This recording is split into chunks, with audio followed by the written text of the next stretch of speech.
Pessoal, então vamos começar aqui nossos trabalhos dessa tarde. Eu tenho dois pontos para a gente tratar aqui hoje. Um é a gente fazer a correção da prova de história, né? E a outra questão é a gente começar o novo assunto, que é justamente a questão da Revolução Industrial, né? Na sequência das ideias iluministas, né, do iluminismo, nós tivemos o liberalismo na economia, e esse liberalismo da economia surgiu consequências, né, levou a ter consequências. E uma das consequências muito importantes as duas ocorreram lá na Inglaterra. Uma delas é a Revolução Industrial e a outra a Professor, Revolução... Boa tarde. Boa tarde, E a professor. outra é a Revolução Gloriosa. Então, são dois elementos que ocorreram lá. Como a gente disse no início, o iluminismo foram ideias, né, intelectuais, ideias novas, diferentes daquelas que já existiam, e o liberalismo já foi uma alteração na economia. Essa alteração na economia, bem como aquelas ideias novas, geraram a Revolução Industrial, que foram novas formas de produzir, uma forma de produzir fora do sistema feudal, né? Já o sistema feudal é na fazenda, então a indústria é na cidade, né? E depois teve uma mudança na forma de governo, né? Uma mudança drástica na forma de governo da Inglaterra, né? E a Inglaterra teve, inclusive, um período que ela foi uma república, né? Um período curto, mas a Inglaterra teve um período que ela foi uma república, e logo depois eles desistiram da condição republicana da Inglaterra e retornaram para a condição monárquica. Só que foi uma monarquia não mais absolutista, uma monarquia de fato constitucional com participação um pouco mais efetiva. Boa tarde, professor. Propriamente dito. Boa tarde. Então, eu quero agradecer àqueles que estão ativando e desativando a câmera. Então, se puder já ativar e já para a gente então dar prosseguimento aos nossos trabalhos, né? Obrigado aí a todos que já estão ativadas. E aí, não tenho câmera, mas eu vou tentar participar o máximo possível da aula, ok? Tá. É só aqueles que têm condição e podem, né? Quem não tem jeito, não adianta. Não precisa nem justificar, não, porque não vai ser o caso, né? Não é... Mas, enfim, a gente vai, então... Vamos começar, então, hoje com a questão da prova, analisar as questões da prova, porque aí já fica para trás e a gente Professor, eu fiquei muito conteúdo feliz de eu ter fechado sua prova, professor. Eu achei muito bom. novo. Que bom, parabéns, né? E aí a gente vai ver se, quem sabe, surgiu dúvida, alguma coisa assim na hora que o pessoal foi fazendo, né? E aí a gente pode fazer aqui a correção nesse momento em específico. Um primeiro ponto que eu quero mostrar para vocês é uma situação assim que eu fico um pouco preocupado, né? Porque ninguém de nós aqui escolheu essa questão de REAMP, ninguém escolheu fazer aula online, foi a situação que foi nos imposta. E aí cada um teve que descobrir como que faria para o serviço dar certo, né? Então eu, da minha parte, eu tenho meus esforços, né? Eu acho que vocês notam os esforços que eu tenho para que aconteça sempre aulas de forma, pelo menos, não sei se são interessantes, mas pelo menos com o material todo à sua disposição, para que se você não entende o que eu falo, e se por acaso o que eu falo não é suficiente, você pode estudar no material e resolve esses pontos aí, né? Mas aí, o que acontece? Você tem que fazer sua parte. Todos nós temos que fazer nossa parte para o sistema funcionar, para a coisa dar certo. Ontem nós tivemos uma notícia boa. Uma aluna do terceiro ano, que foi do ano passado, do Ariston, ontem saiu o resultado do Enem, daquele Exame Nacional do Ensino Médio, né? No final do ensino médio o pessoal faz.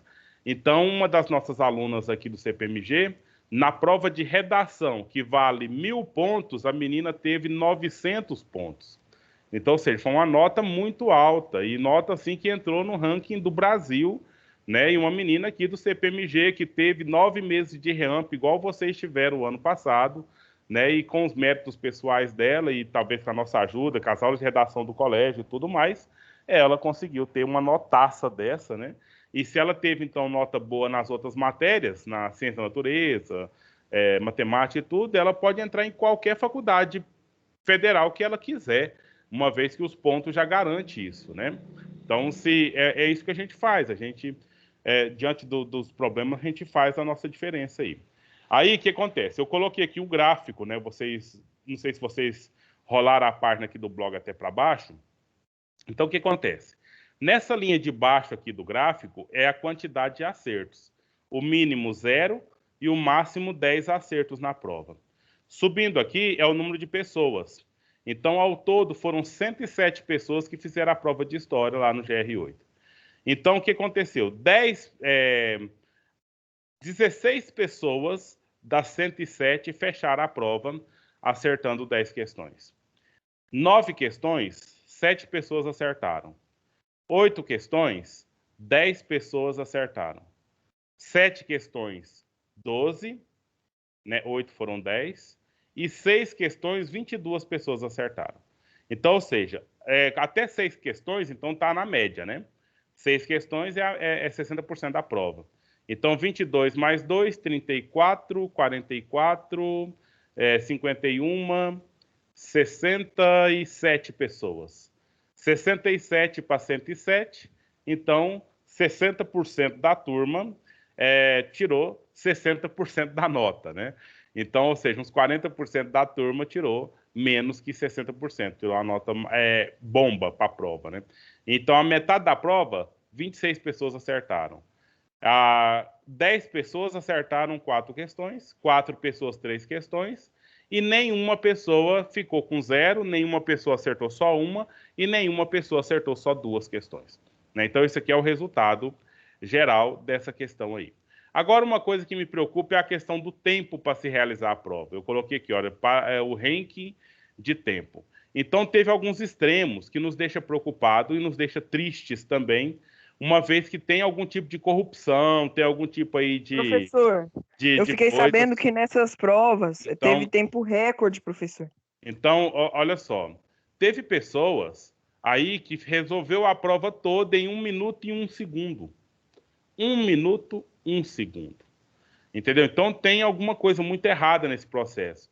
E teve pessoa também que ficou com a prova aberta 23 horas, 57 minutos e 12 segundos. Entendeu? Tem os extremos.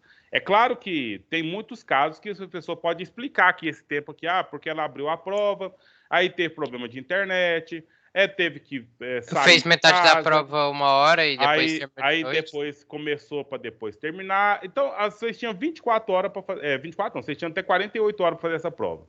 Então, tá dentro do prazo, podia fazer do jeito que vocês queriam fazer. Mas esse caso não me preocupa. O que me preocupa é aqueles tantos casos lá no início que fez a prova em 1 minuto, 1 minuto e meio, 2 minutos, 3 minutos no máximo, e foi muita gente. E por que eu estou achando que isso é corrupção? Porque tem muitos casos de pessoas que fez a prova em 1 minuto e teve uma nota altíssima. Como será? Né? Será o que aconteceu? Oi, irmão do João Pedro, tudo bem? Professor, mas como que a pessoa acerta tudo? Será que foi no Só chute? pode que o cara é o The Flash. Alguma cola? Assim, ó, e já bateu o olho e sabe a resposta. Só um pouquinho. Oi, irmão do Muito João Pedro, tudo inteligente. bem? Eu não quero saber o que foi. Também não estou brigando com ninguém aqui. Eu só queria muito que vocês, aqueles que precisam mesmo, na verdade, tomar o devido cuidado, estudar mais e fazer as coisas com mais cuidado, porque o sucesso depende da gente mesmo, né? Então, o pessoal fala, mas aula online é difícil, é complicado, a gente não aprende, mas a gente tem que estudar, não importa de que jeito que a gente esteja, né? Calma aí, professor. Essa menina que o senhor tá falando do CPMG, ela estava em aula online e ainda conseguiu essa nota altíssima. Sim, igual todo mundo no ano passado, aqui conosco, né? Começou em março, né? Do mesmo jeito que a gente, aula online até final do ano e 900 pontos na redação do Enem. Né? Impressionante. E o máximo era 1.000, né? O máximo era 1.000. Então, essa aqui é um dado inicial para a gente, então, refletir. E agora a gente vai passar para a parte da prova. A mesma coisa que alguns professores falam, né?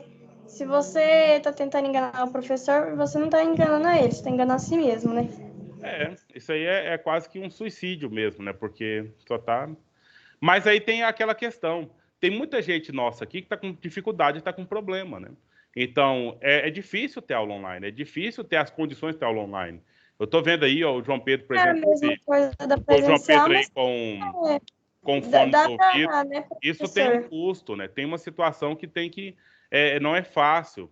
Por exemplo, até contar um exemplo. Hoje cedo eu acordei sem internet aqui em casa, né? E aí eu já estava bravo com a Tecnet. Eu perguntei para alguns colegas meus, tá tendo internet na sua casa? Tem, é da Tecnet? É. Eu falei, mas o que aconteceu, meu Deus do céu? Aí eu esperei das 7 e pouquinho, mais ou menos, né, que eu acordei 6h30. Esperei das 7 e pouco para me pegar o telefone, para me ligar para ele, já xingando todo mundo lá, né? Quando eu peguei o telefone, eu falei, peraí, eu paguei a conta? Aí eu fui lá olhar no boleto, cadê que eu paguei a conta? Aí eu liguei. Mas liguei assim, por favor, eu tenho que trabalhar hoje, eu tenho que dar aula online, libera a internet para mim, depois eu pago tudo. Então foi desse jeito. Então a questão é essa: eu tenho que ter o aparelho, eu tenho que ter o computador, eu tenho que pagar a internet todo mês direitinho, para me ter as condições de poder trabalhar e dar aula. Então são situações que não são fáceis para todo mundo. Tem gente que não dá conta, tem gente que não tem condições. Mas quem tem, aí não pode ter essa desculpa, né? Tem que, de fato, fazer o melhor, tem que fechar as provas, tem que estudar mesmo esses pontos todos aí. Então, meninos, eu vou fazer o seguinte, eu vou fazer a leitura da prova e vou já fazendo aqui, então, respondendo a prova. Aí, se tiver dúvida, se tiver alguma questão que vocês querem colocar, vocês colocam, né, para dar tempo da gente fechar essa prova e, pelo menos, iniciar a parte da Revolução Industrial, porque nós estamos um pouco atrasadinhos na matéria, né? Não é atrasado porque é um processo, mas a gente precisa de avançar um pouquinho mais aí. Certo? O anterior era para esse assunto e a gente falou sobre ainda revisão. A gente acabou fazendo revisão. E agora nós vamos fazer a correção da prova, né? Que também é uma forma de revisão do mesmo jeito, né? Então vamos lá, gente. A questão da prova, vocês viram que é o mesmo modelo que a gente seguiu a partir do ano passado. Então, aqui, o cabeçalho é a mesma coisa sempre. Você só tem que julgar os 3 itens, né? E conforme o julgamento dos 3 itens, você vai marcar a opção correta. Então, aí eu vou falando, você, por favor, fale. Nessa prova, teve várias questões, assim, algumas palavras que mudavam totalmente o contexto da frase, não é? Sim.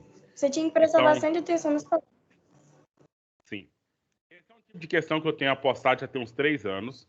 Eu aprendi a elaborar a prova assim na escola de tempo integral, né, na qual é feito lá o item, e você tem que observar para saber se tem alguma coisa errada ali.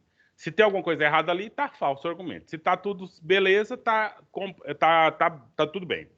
No Enem, você vai ter lá 5 alternativas, né? 4 delas são falsas. Então, você precisa aprender a detectar o que é falso ali para que você não caia naquele distrator, né? naquele elemento ali para te distrair. Então, por isso Professor, sabe o que me ajudou muito? O senhor falando disso de distração, é muito bom a gente ir fazendo as alternativas de acordo com que a gente vai, por exemplo, acertando, a gente vai fazer uma eliminatória, professor. Por exemplo, essa tá certa, então eu sempre anoto, eu gosto de anotar, por exemplo, se essa tá certa, então eu anoto, eu já eliminei ela que ela tá certa. Então, vou fazendo assim até descobrir que todos estão certos, ou só uma está errada. Todas erradas e tal, né? Justamente, isso é bom. Então, vamos lá. O iluminismo foi a corrente de pensamento dominante na Europa no século XVIII e defendeu o predomínio da razão sobre fé, então mais razão e menos fé, representando a visão de mundo da burguesia.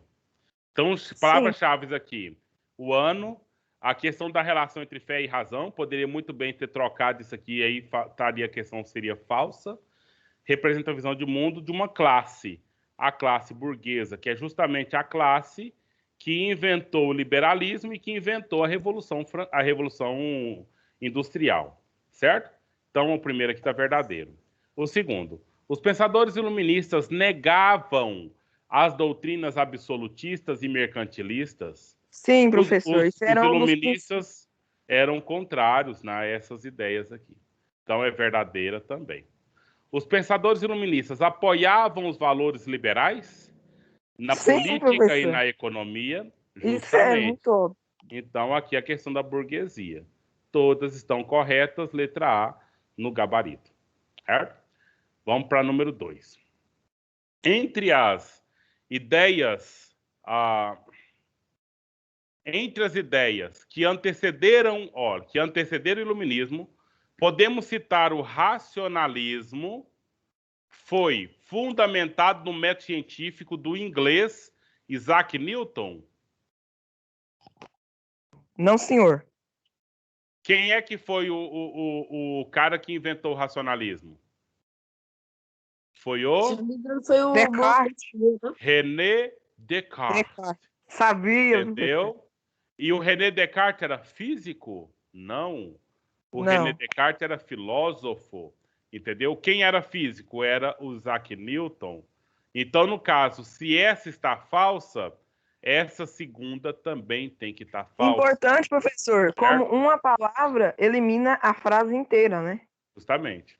Aqui, A no palavra-chave. caso, o que falseou a 1 foi o Isaac Newton, né? E o que falseou a 2 foi a palavra físico e a palavra René Descartes, né? Porque aqui, no caso, se colocasse o Descartes aqui, ou desculpa, se colocasse na número 2 o Isaac Newton, ela estaria totalmente certa, certo? E aí, o 3, o item 3. Entre as ideias que antecederam o iluminismo, podemos citar o holandês Baruch Spinoza, que demonstrou que o universo é inteligível, ou seja, que se pode ser conhecido por meio da razão. Professor, Então, isso aí é verdadeiro. é verdadeiro. Então, gabarito, letra T Professor? de doido. Sim. Por que na prova tem que mais de uma questão estão corretas? Normal. Poderia ser as 3 corretas, como foi o caso ali da número 1. Né? Entendeu? Não tem... Entendi. A forma que foi elaborado o item, né? Você tem que observar para isso. Agora, por exemplo, se é uma questão lá que eu ponho só uma pergunta e dou 4 alternativas, não pode ter mais uma certa, não. Só uma, né? Professor, agora vem a próxima, que eu achei, sinceramente, a mais fácil. Foi a do Locke. A número 3. Isso. Então, tá. Os princípios da política iluminista, liberalismo, foram formulados pelo inglês John Locke? Claro que sim, né? Claro que sim. John Locke não conseguia perceber nenhuma possibilidade de uma relação contratual entre o monarca e os seus súditos? Conseguia sim, professor. A monarquia constitucional, então, professor. Somente isso aqui fez errar toda a questão, não foi? E aí? Agora, para Locke, o homem não possuía direitos? Olha aí o probleminha. Possuía e possuía muitos direitos, né? Que na verdade eram 3. Quais eram os 3? Propriedade privada, vida e liberdade. Liberdade, vida e propriedade. Justamente esses 3 aí. Deixa eu só dar um aparelho aqui pro meu patrãozinho aqui para ele ficar à vontade. Para mim poder continuar com os senhores. Tava tudo no blog, seu professor. Uai, eu nem tinha percebido. Professor, eu fui ver o blog, professor, tava tudo igualzinho. As primeiras perguntas você colocou até em ordem, tipo, número 1, primeira do blog, depois você ia passando para baixo, tava tudo em ordem. Professor, só não fechou quem não quis, praticamente. Foi só quem não quis. Então, na próxima prova, eu vou bloquear o blog, para não acontecer isso de novo. Não, seu professor, não faz isso não. Não, professor, Então, olha, vocês têm que saber o que vocês podem falar, o que vocês não podem falar, então, gente. Uai, mas é só entrar no blog antes da prova e tirar print de tudo. Sei. Vocês não podem falar isso, Ale. Professor. É só estudar. Vamos lá, gabarito, letra B, vamos seguir? Pelo amor de Deus, velho, pense no que vocês falam, meu Deus. Vamos lá. A número 4. Número 4, agora vamos falar sobre o Rousseau. E Voltaire, Montesquieu. Os carinhas lá. Rousseau criou a ideia dos 3 poderes: executivo, legislativo e judiciário. Quem fez isso, acho que foi o Montesquieu, professor. Foi o Montesquieu. Em algum lugar você vai achar que foi o Locke, mas o mais famosinho disso é o Montesquieu. Então, não foi o Rousseau, foi o Montesquieu. Então, essa está errada. Então, o que falou do Montesquieu aqui na 3? Trabalhou com a noção de bom selvagem? Foi o Rousseau que fez isso. Trocaram, né? Professor. Aí está aqui trocado essas duas, né? Então, vamos ver o Voltaire, se o Voltaire está certo. Voltaire era ligado à alta burguesia, correto. Criticava o absolutismo, correto. Criticava também a nobreza, correto. Principalmente a igreja, correto. Lembra da frase do Voltaire? Lembrando, sim. Como é que era a frase do Voltaire lá? Aquela frase que ele criticava tanto ele era bravo contra tanto o rei quanto ao padre. Como é que ele falou? Ai, eu não sei o que, mata... É alguma coisa enforcado, professor. Alguma coisa assim. Eu lembro. É isso mesmo. A França será verdadeiramente livre Só sei que tem um negócio a ver com tripa. quando o último rei for morto enforcado com as tripas do último padre. Né? Então, ou seja, era muito dura a coisa, era muito protesto. Assim, isso, professor. Foi a monarquia existente no Brasil também, né, professor? Que foi um dos motivos da queda da monarquia brasileira. Foi quando a monarquia se separou da igreja, porque o Dom Pedro II era maçom, foi para a maçonaria. Isso aí é a matéria do primeiro bimestre do 9º ano, tá, Álvaro? Daqui a pouco nós vamos estudar isso também. Então, foi inspirador do despotismo esclarecido, de que existisse reis que fossem de fato esclarecidos e tal. Então, está correto esse item 2 aqui. Então, está correto o item 2, é gabarito, letra C. Certo? Vamos lá para número 5. Um dos princípios do iluminismo é laicização do Estado. Ou seja... Sim, professor. Separar a igreja do Estado laico, igual está o Brasil. Apesar de ainda ter, professor, influência na igreja da política. Sempre teve isso, eu acho que vai ser um pouco difícil de separar. Uhum.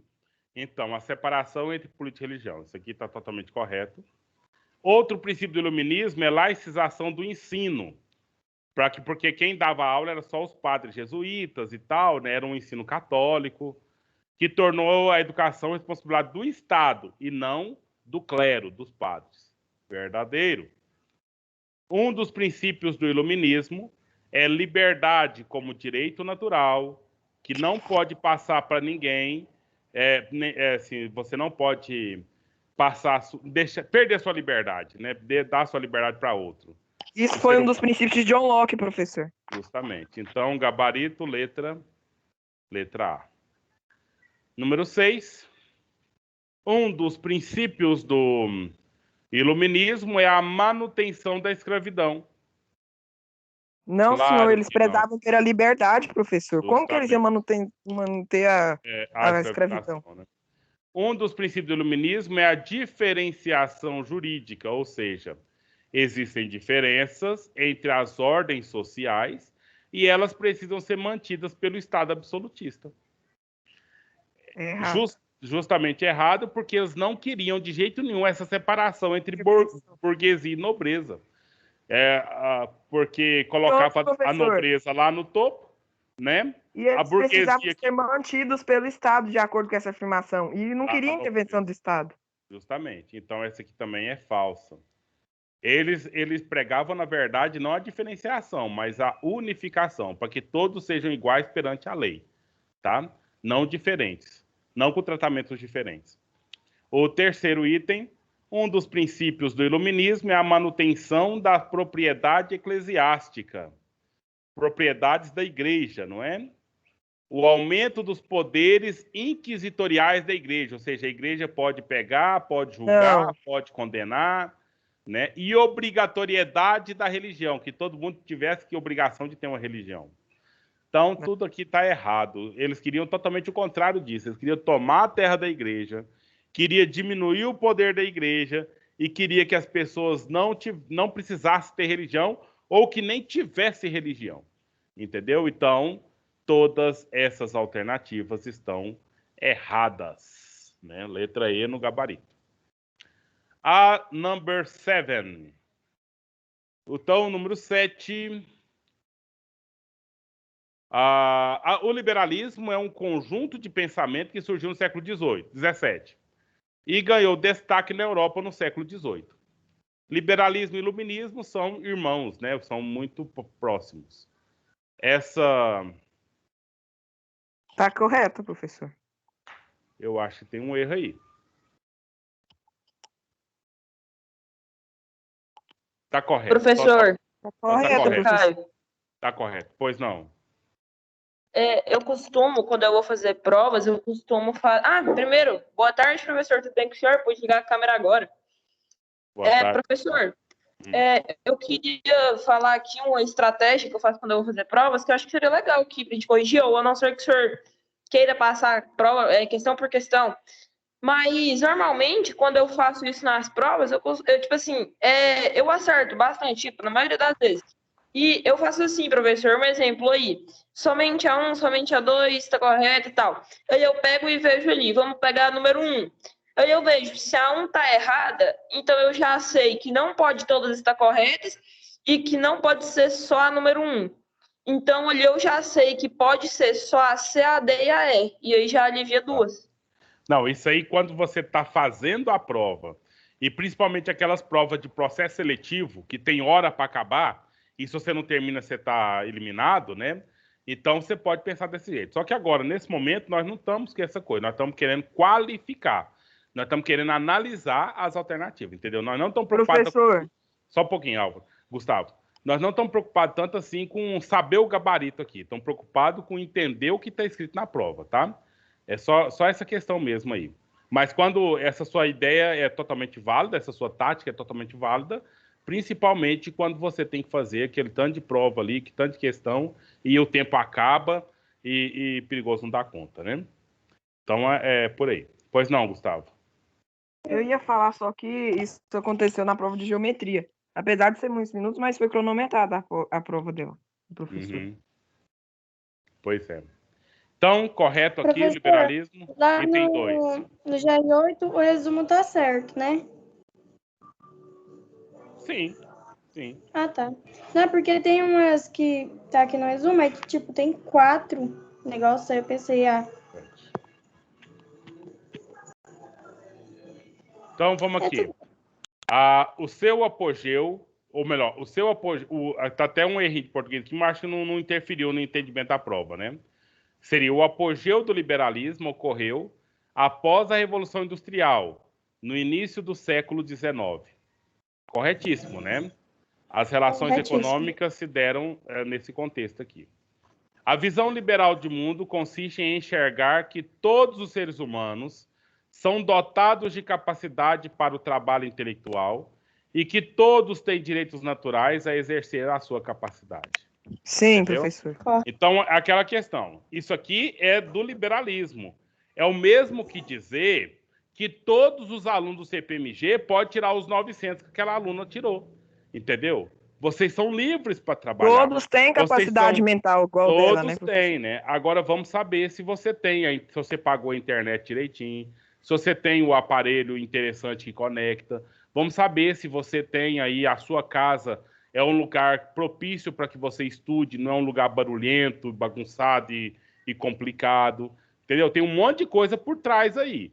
Mas o liberal, o que ele acha? Não, é você. Se você não está dando conta, é porque você é preguiçoso, porque você é burro, porque você é fraco, entendeu? Então é só para... Se você não tem dinheiro e não tem as condições, é por causa da falha que você tem. Professor, o problema é só seu, né? O problema é só professor Caio Maluf, é basicamente assim, eu chegar em uma pessoa que tem, assim, nesse pensamento, é basicamente eu chegar em uma pessoa que tem deficiência e eu falar, você é burro e você não consegue fazer isso, não é porque você não pode, é porque você não quer.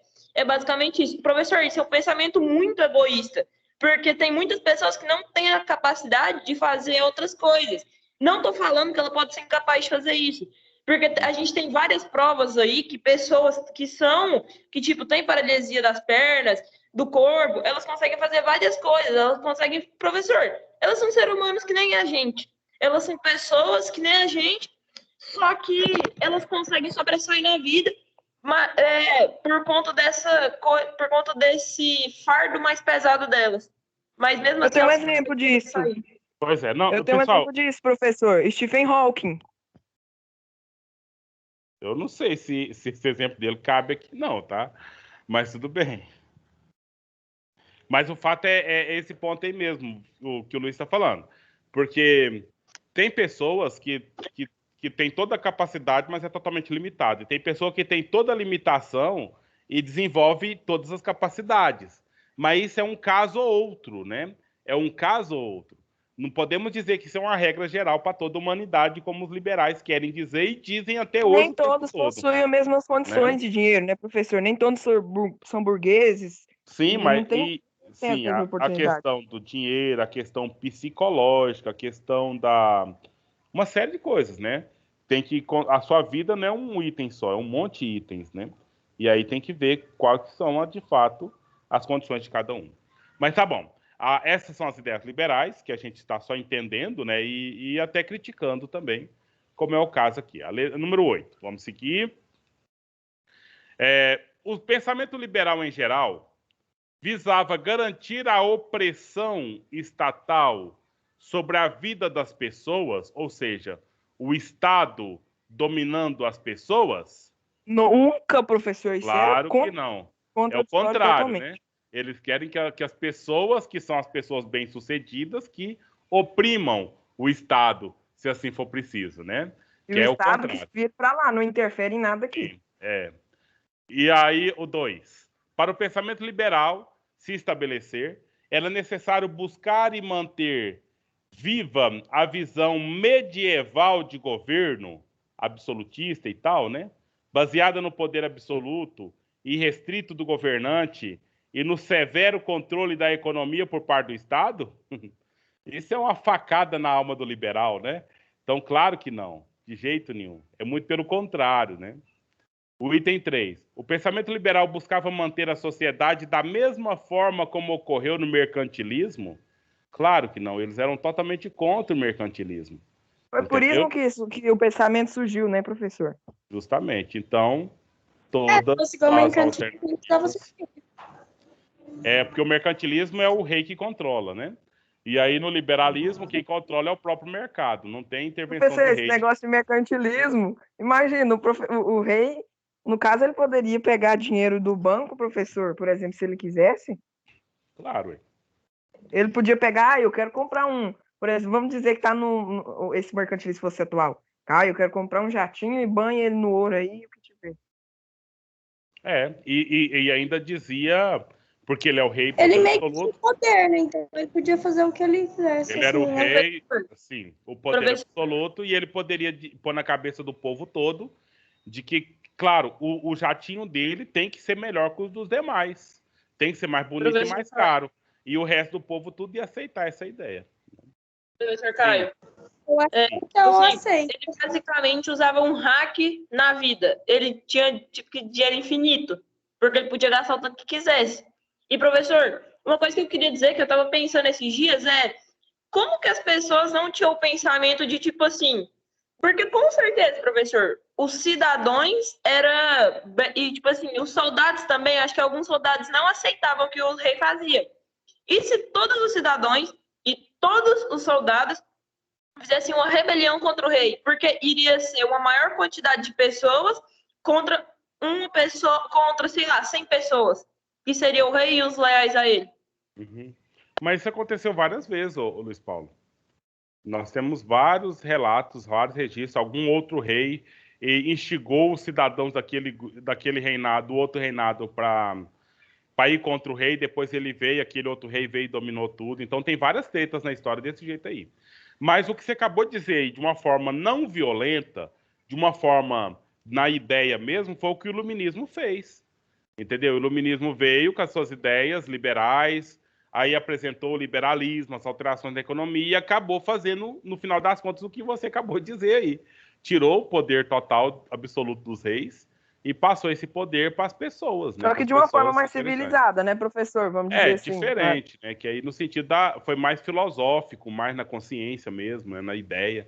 Mesmo que tem muita gente que chora pela monarquia até hoje, chora pelo absolutismo até hoje. Tem gente por aí. Inclusive aqui no Brasil, professor. Tem muitos monarquistas aqui. Inclusive o mês que vem, é amanhã, né? Eu acho que é amanhã mesmo. Amanhã foi a data em que ocorreu o golpe militar aqui no Brasil, em 1964. Entendeu? Então, dia 1º de abril. E tem gente que está querendo fazer esse dia de amanhã como um dia de comemoração. Como um dia de fazer memória, uma coisa boa que aconteceu no Brasil. Mas aí vocês sabem, né, o que aconteceu e não precisa nem a gente ficar falando aqui. Pessoal, vamos seguir? Nós estamos na questão número 8. Questão número 9, quer dizer, já. Então, o liberalismo econômico consiste no entendimento de que o Estado deve interferir na economia e exercer o controle? Claro Nunca, que não. professor. É o contrário. Vocês têm que lembrar, pessoal, vocês têm que lembrar disso. É o contrário, tá? Sim, pode falar. Professor, Pois não? meu celular, ele tá com um problema, e, tipo assim, ele vai descarregar, tipo assim, está uns 5%, ele desliga e não quer ligar, tipo assim, se eu sumir da aula, é porque meu celular descarregou e fica muito difícil de ligar ele depois. Tá bom, Alex, tudo bem. Tá justificado. Então, vocês precisam lembrar dessa questão de que o liberalismo não aceita controle do Estado sobre a economia. Ponto e basta, né? Qualquer ideia contrária a essa é um problema, é uma mentira. Número 2, o item 2. No liberalismo, a livre iniciativa dos cidadãos é um erro? Muito pelo contrário. A livre iniciativa dos cidadãos totalmente aceitável. Não nem aceitável, é obrigatória.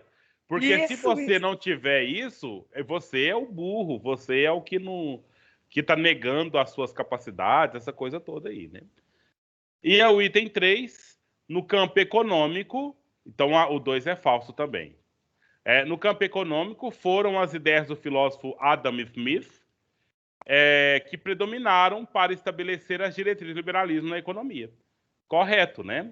Então, somente o 3, letra D, no gabarito. E, para finalizar, a questão número 10, né?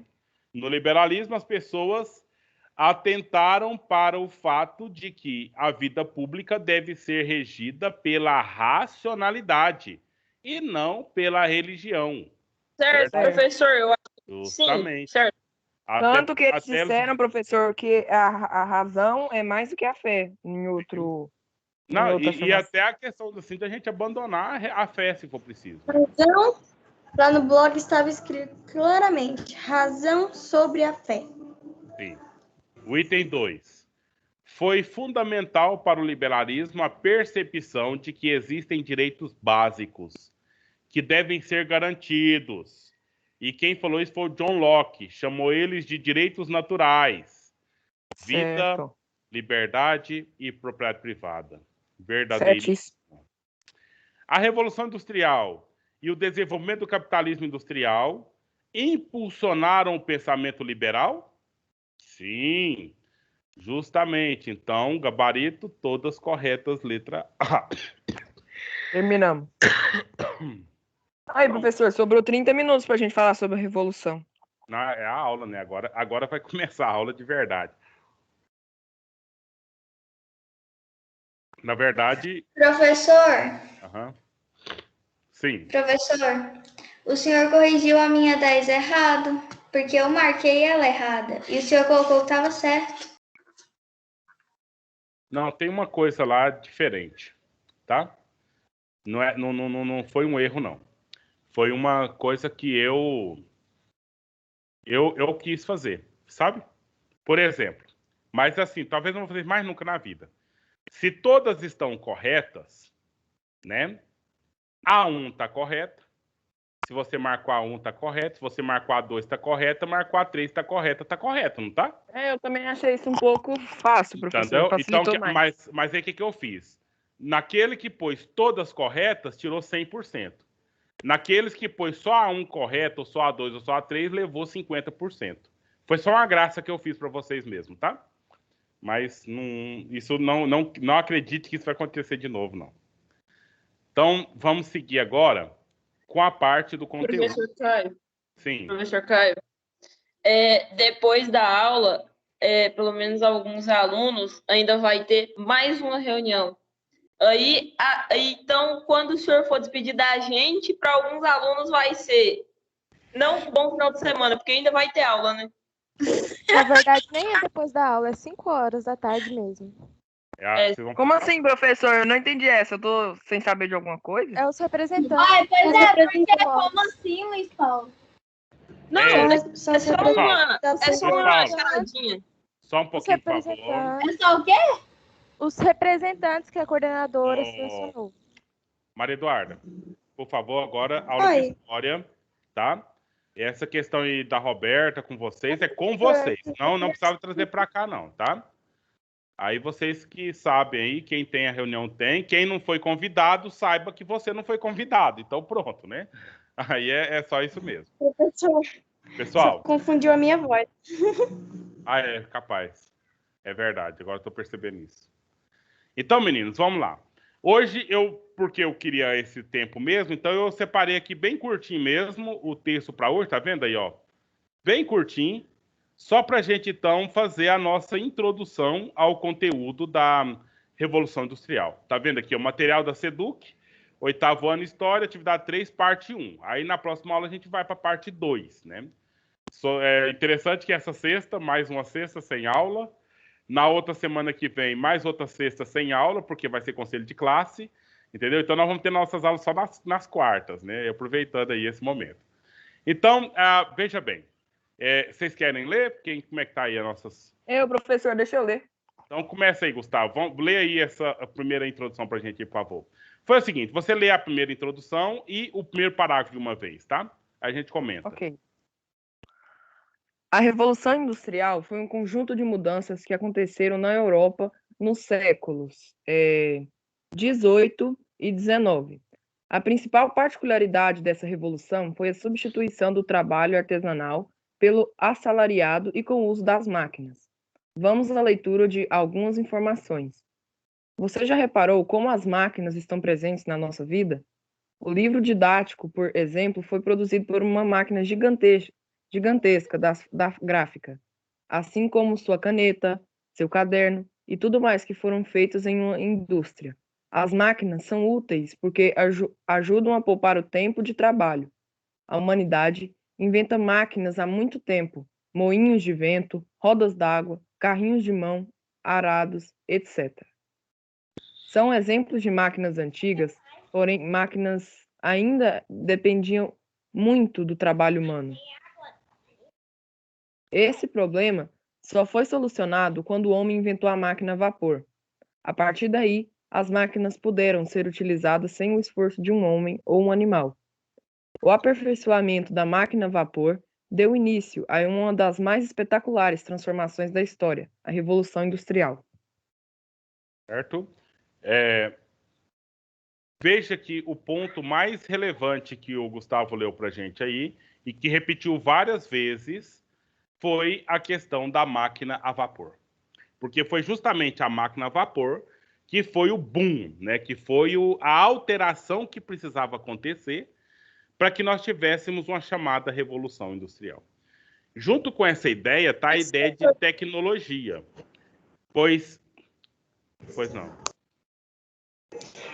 Também o Gustavo estava lendo aí que elas foram produzidas para gerar menos tempo e também menos trabalho de mão humana, né? Tipo assim, para poupar o serviço humano. Uhum. Professor, eu vou citar um exemplo. Por exemplo, máquinas a vapores, como motores de navios, por exemplo, antigamente, em período de guerra, era controlado totalmente pelo trabalho escravo. Posso citar esse exemplo. Porque eram vários remadores que ficavam na parte ali do casco do barco e remavam para fazer como uns motores, vamos dizer assim. E no caso, professor, depois que veio essa máquina a vapor, facilitou até para os trabalhadores, que não eram mais escravos, já eram assalariados, já tinham um salário mínimo que poderiam receber. Eu queria dialogar com essas duas falas de vocês, né, tanto a Maria Eduarda quanto você, Gustavo. Professor? Sim. Posso fazer um comentário também? Pode. Sim. Uma coisa que eu achei muito interessante que falou aí, que falou sobre a grande... Cadê aí? Estava falando sobre uma das coisas que aconteceram, um pouco mais para cima, eu acho, que é da Revolução... Alguma coisa assim de grande na Revolução Industrial. E, professor, eu achei muito interessante ter marcado... Eita, mas, peraí. Tá. Eu achei muito interessante ter marcado esse fato que ocorreu, professor, que foi basicamente... eu acho que a gente pode falar assim... O homem antes da Revolução Industrial e o homem depois da Revolução Industrial, professor. Porque o homem antes da Revolução Industrial era basicamente assim, o trabalho bruto, na força bruta e ele na mão. após a Revolução Industrial, era o trabalho de uma máquina com um homem, talvez, apenas ali mexendo, ou nem mexendo na máquina, e a máquina fazendo várias coisas. Sim. Então, então vou dialogar com essas 3 falas de vocês aqui agora. Se alguém quiser falar mais algum ponto. O Rodrigo está com a mão levantada para ler ou para falar alguma coisa, Rodrigo? Era isso que eu ia perguntar. Se pode ficar com a mão levantada para ler. Ótimo. Eu quero ler. Então, já está então, registrado. Eu vou ficar com a minha mão levantada aqui. Já está registrado. Beleza. Meninos, é o seguinte. Vamos pensar aqui que teve 3 fases básicas.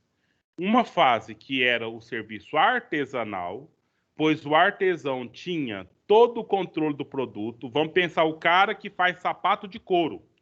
Ele ia lá, pegava o couro da vaca, curtia o couro da vaca, cortava o couro da vaca, costurava, depois ia lá, buscava borracha para fazer a sola, né? Ou a madeira. Professor, também. Então ele precisava, diferente das máquinas, ele já tinha matéria-prima e ao mesmo tempo a mão de obra para fazer. Não tinha máquina e tudo era feito pela mão de obra de, normalmente, dele uma pessoa, manual. Ou no máximo da família dele ali, todo mundo empenhado em fazer aquele mesmo produto. Mas de modo que eles davam conta do início, do meio e do fim do produto e talvez até eles mesmos saíam para a feira para vender o produto. Depois desse processo, começou uma coisa chamada companhias de ofício. Agora me perdi a palavra aqui. Acho que é companhias de ofício mesmo. Depois eu corrijo com vocês na próxima aula se for preciso mudar a palavra. Que era o quê? Uma pessoa, já aí surgindo burguês, entendeu? Uma pessoa, ela contratava artesãos para trabalhar para ela. E aí, tudo que o artesão fazia já não era mais o processo todo do início ao fim, era partes do processo, e a matéria-prima era desse mestre de ofício, e o produto também era do mestre de ofício. O artesão recebia apenas um salário para trabalhar parte do produto, certo? Então, essas foram as companhias de ofício, que foi logo depois do trabalho puramente artesanal. Aí começou um processo de uma terceira fase de mecanofatura, certo? Nós não estamos falando de máquina da indústria, estamos falando de algumas máquinas específicas, uma máquina boa para cortar alguma coisa, uma máquina interessante para fazer alguma coisa específica aí, que fez com que, então, o artesão deixasse de ser necessário, entendeu? Algumas partes do processo não era mais necessário o artesão, ele faria apenas partes muito específicas. Aí, ótimo, veio a Revolução Industrial propriamente dita, com a máquina a vapor. E aí foram criadas algumas máquinas que faziam muito mais coisas que o artesão fazia antes. Então, você pode olhar por um lado, agora com essa fala, principalmente da fala inicial do Gustavo e da Maria Eduarda. Por um lado, foi facilitando a vida do artesão. Por quê? Porque as máquinas foram fazendo o serviço. Isso é uma coisa boa? Pode ser uma coisa boa. Mas e a falta de empregos, professor? Aí é o ponto que eu queria acabar de falar agora. Entendeu? Então, quantas pessoas não foram demitidas ou não foram dispensadas por 2 motivos? Só um minuto. Mas também gera alguns empregos. Só um minuto, gente. Professor, não por estar interrompendo, mas é porque a coordenadora falou para sair da aula 5 horas, para poder entrar lá na reunião. A gente pode sair ou tem que esperar estar servido? Paulo, a minha resposta é que você tem que esperar. Agora, ela diz para você que você pode sair, então você tem que escolher quem você vai obedecer. Luiz, entendeu? se você for representante de uma pessoa... Pessoal, só um minuto. Se eu fosse sair no professor, porque nós estamos na aula dele. Praticamente quem está mandando aqui é ele. Né? Não, mas aí ela marcou, não sei por que marcou uma reunião na hora da aula, e vocês têm que ver o que faz aí. Entendeu? Mas faz o que você achar que você tem que fazer, Luiz.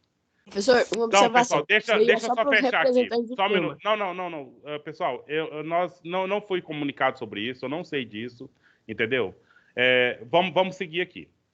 Então, o que acontece? Com essa questão da mecanização do produto, da produção toda, a máquina a vapor, nós temos 2 situações que gerou o desemprego. Uma, do trabalhador que não sabe mexer na máquina.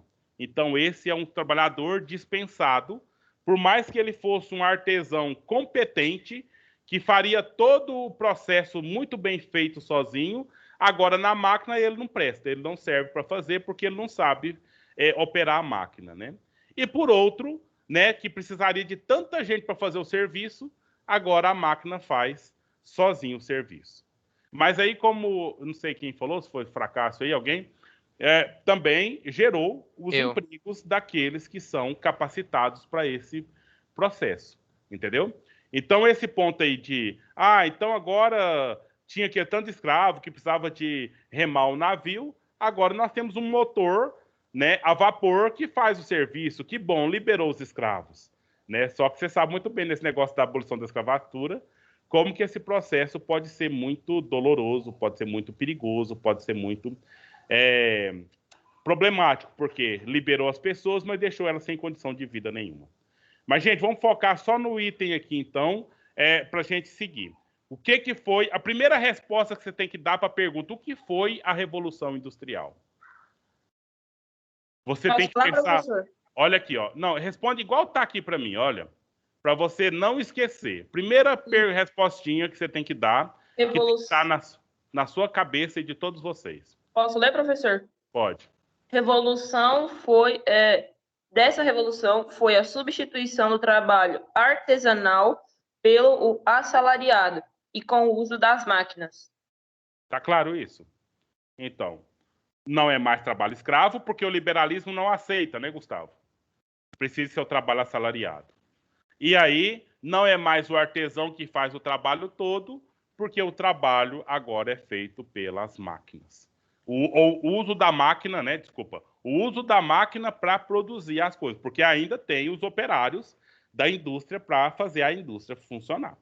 Não tem outro jeito. Entendeu? Então, gente, vamos fazer o seguinte. Nós vamos parar aqui agora, porque tem essa questão da reunião aí, né? Já tem 4 minutos, que é o horário que eles tinham que começar. Nós vamos encerrar nesse momento, para não prejudicar nenhum dos que tem que ir nessa reunião, mesmo sendo só os representantes. E depois, na semana que vem, a gente continua. Certinho? Sim, senhor.